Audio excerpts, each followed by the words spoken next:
So you think you want a smartwatch. That's cool. They're actually pretty neat now, and they can save you from pulling your phone out of your pocket as much. Most smartwatches are good at giving you notifications, they're good at controlling your music, counting your steps, and giving you little snippets of information like the weather. A smartwatch still won't replace your phone, and I should tell you that most of the apps are going to be slow and kind of annoying.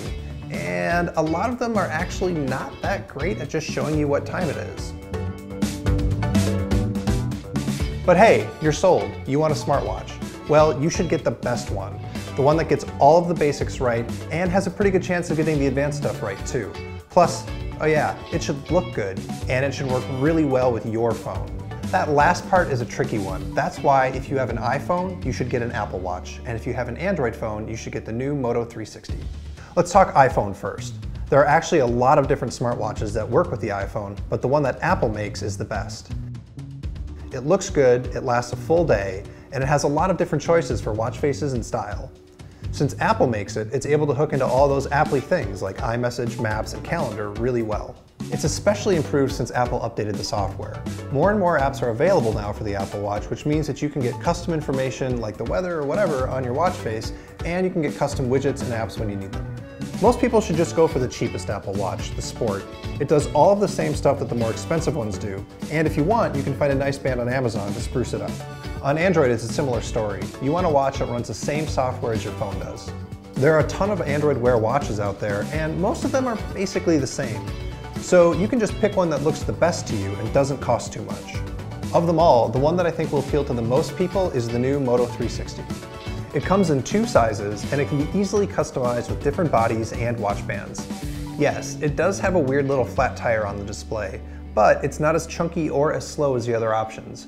And there are a lot of options. Basically anything that's made in 2015 will be fine, except the ZenWatch 2, which is really slow and pretty cheap looking. But what you're really buying with the Apple Watch and the Moto 360 isn't what they can do today, but what they're more likely to be able to do in the future. Both Google and Apple are trying really hard to make sure their phones work really well with these watches. They also have much better voice input support, so you can make reminders and search for stuff. And more importantly, they're pushing developers to release apps that you actually might want to use on them. But the truth is, very few third-party apps on either watch are any good.